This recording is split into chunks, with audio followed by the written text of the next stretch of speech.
In this video, we are going to show you the functionality of SugarCRM Recycle Bin Lite. In the module loader, you can see Recycle Bin as installed. Also, the license key of Recycle Bin is verified. Now, we will open Record Restore Manager, Summary, and Restoration History in new tabs. Here, you will see, there are no records in Restore Manager, Summary, and Tracker as well. Next, go to Leads module and create a new test lead. After that, we are going to delete this newly created lead. Then, go to the Record Restore Manager tab and refresh the page.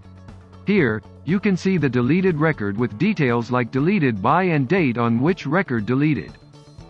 Next, go to the Summary tab and refresh the page. Here, you'll see total deleted records in CRM with module-wise count and date. On the Tracker page, there is no record yet because we haven't restored any as of now. Next, we'll restore the deleted record. The total number of restored records is now 1.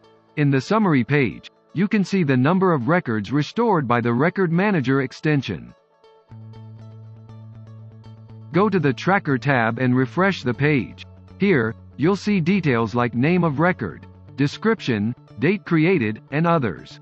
If you want to restore records in bulk, then you should try out the premium version of Recycle Bin. Thanks for watching.